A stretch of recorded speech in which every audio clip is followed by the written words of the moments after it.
number 13, which is an information-only report, a summary of GB and committee information. I'll get somebody to move that. Are you moving that? I'm happy to move, and I've also just got a question, if I may. Okay, moved by Councillor Coombe, seconded by Councillor Walker. We generally don't have questions on this, but try your luck. I'm not sure who's going to answer. I guess it's more a point of a clarification rather than a question, in that this is the workshop notes that we had on the equity of service levels and funding, and I just wanted to be reminded, we did have a discussion that there's some real gems of information in there, that we were going to look at how we made them public in a digestible form, particularly around the inequities of funding that might show to particularly my constituents how they benefit greatly from the current funding model. So I just wondered, can we just get, is there anyone who can give us an update about what we're doing with that material? I think probably not. Why these are generally information only is because we don't always have the officers here to answer. So maybe if I can get you to take that up directly online with the relevant officials, councillor, that might be the best way of doing it. I'm not sure that our chief executive is aware of the answer to that. But am I remembering correctly that we were going to make it more, that there was some feedback that this would be great to get this publicly available? Okay, Phil Wilson is here, and Phil has an answer to everything usually. So Phil, give it a go. Yes, the councillor is correct. We were going to socialise this, but there was an important step first, and that was to go out around the local boards and have those conversations first. So we're actually dealing with a timing issue here. The information will be packaged up in due course, and it will feature in your wider discussions about the LTP. Thank you. Don't go away, Phil, in case there's another question coming up. Councillor Wayne Walker. Sure. I've just got a question around the list of strategies. There's one here that I certainly support, but I don't know where the progress is at, and that's around the water strategy. And I raise that because obviously there is a degree of urgency around a situation where Auckland is in a drought situation and we continue to lack a strategy. So I just want to raise that. And then the other question I've got is the CCO review traversed a number of other strategies, for example, the marina strategy that we voted on, I think, well over a year ago now, that doesn't appear to have had too much progress, though there are critical issues that needs to address. The lack of a property strategy, the lack of an investment strategy, the need for a regional transport plan that's a partnership between Auckland Council and Auckland Transport, the lack of the cultural strategy. Obviously there's the ongoing issue of around the stadium strategy. We don't have a civic strategy. So I'm just raising a few matters that quite obviously need to be on our work list, but they're not on the list that we've got here. If I can just have a quick crack at that.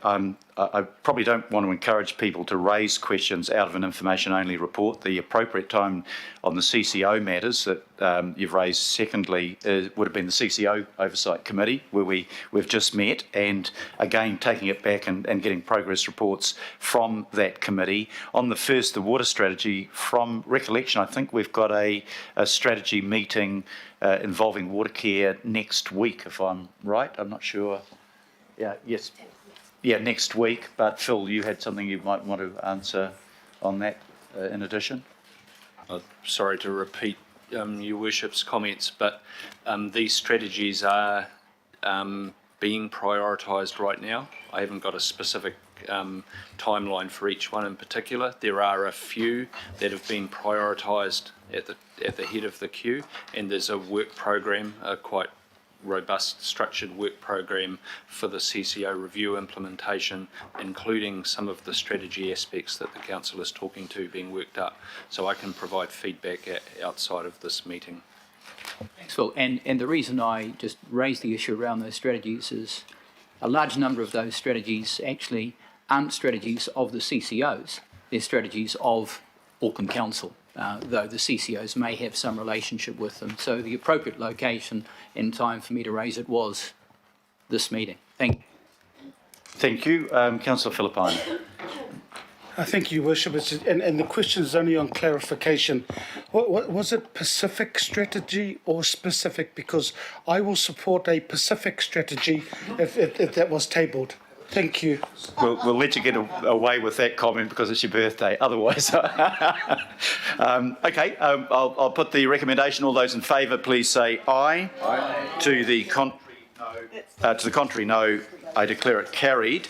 Item number 14 is a open process noting report. This is the preparation of Auckland Council's annual report and the summary annual report. And this basically notes that we'll be dealing with this matter under confidential. But I've got Francis here in case, and John, who's coming up as well. To see, I'll move it. I'll ask Councillor Simpson to second it, and usually there's no comment to make on these because we'll have a full discussion under confidential. But I'll raise the opportunity for anybody to raise questions or to make a comment. Councillor Kathy Casey. Given that the 4 volumes on my desk are quite large and contain a lot of paper, is common practice to print or to allocate the volumes to people who ask? Are we still doing that?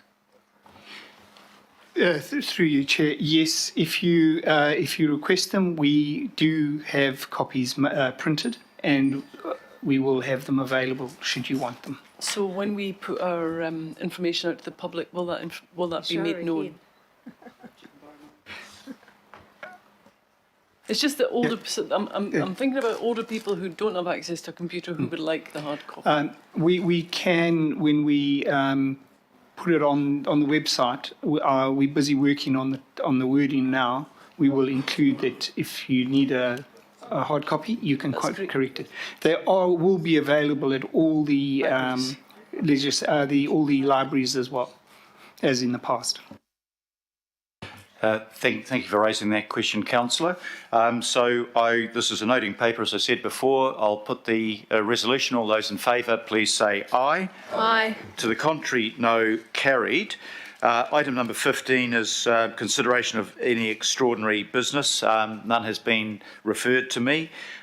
So I'll now move the procedural motion to exclude the public so that we can have discussions on items C1 and C2 relating to the annual report and the briefing by the Office of the Auditor General. And the reason why this is in confidential at this point is because the financial information that we're discussing and have discussed, obviously at Audit and Risk and at Finance and Performance, can only be made public following the release of the annual report to NZX, which will be tomorrow morning.